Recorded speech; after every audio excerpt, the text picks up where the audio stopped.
ரஷ்யாவில் நேற்று நடைபெற்ற பிரிக்ஸ் உச்சமாநாட்டில் இந்திய பிரதமர் நரேந்திர மோடி ரஷ்ய ஜனாதிபதி விளாடிமிர் புட்டினை சந்தித்தார். குறித்த சந்திப்பின் போது தற்போது நிலவி வரும் மோதல்களுக்கு அமைதியான தீர்வுகள் தேவை என தான் நம்புவதாக இந்திய பிரதமர் மோடி புட்டினிடம் தெரிவித்துள்ளார். அத்துடன் அனைத்து மோதல்களையும் பேச்சுவார்த்தை மூலம் தீர்க்க முடியும் என்பது தமது நிலைப்பாடு எனவும், மோதல்களுக்கு அமைதியான தீர்வுகள் இருக்க வேண்டும் என தான் நம்புவதாகவும், அமைதியை ஏற்படுத்த இந்தியா எப்போதும் தயாராக உள்ளதாகவும் இந்திய பிரதமர் நரேந்திர மோடி இந்த சந்திப்பின் போது தெரிவித்துள்ளதாக சர்வதேச ஊடகங்கள் தகவல் பகிர்ந்துள்ளன. உக்ரைனிய போர்க்களத்தில் ரஷ்யா மற்றும் வடகொரியா கொடிகளை அருகருகே காட்டும் புகைப்படத்தை ரஷ்யா சார்பு டெலிகிராம் கணக்கு வெளியிட்டுள்ளது.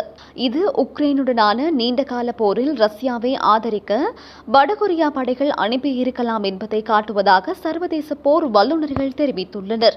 உக்ரைனின் கிழக்கு பகுதியில் உள்ள கோட்டைகளில் ஒன்றான போக்ரோவஸ்கில் உள்ள ஒரு சுரங்கத்தின் மீது 2 கொடிகள் ஒன்றாக பறக்கவிடப்பட்டுள்ளது.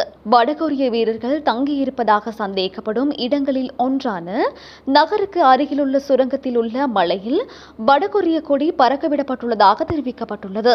உக்ரைனுடனான நீண்டகால போரில் ரஷ்யாவிற்கு ஆதரவளிக்க வடகொரியா சுமார் 12,000 சிறப்பு படைகளை அனுப்ப முடிவு செய்துள்ளதாக கடந்த வெள்ளியன்று தென்கொரியாவின் தேசிய புலனாய்வு சேவை அறிவித்திருந்தது.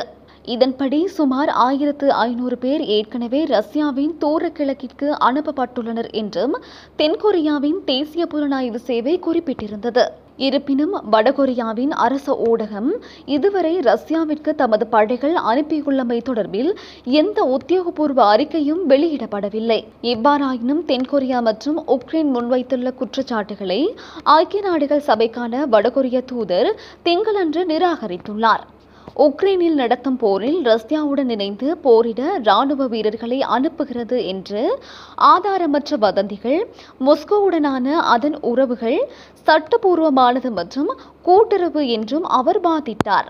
இதனிடையே நேட்டோ அமைப்பும் வடகொரியா தனது படைகளை ரஷ்யாவிற்கு சார்பாக அனுப்பும் திட்டத்திற்கு கடும் கண்டனத்தை வெளியிட்டுள்ளமை குறிப்பிடத்தக்கது.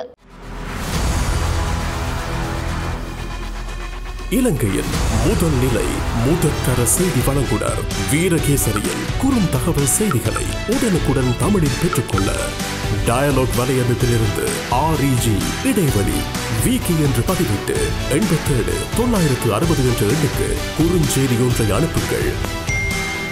வீரகேசரி செய்தியுடன் இணைந்திருங்கள்.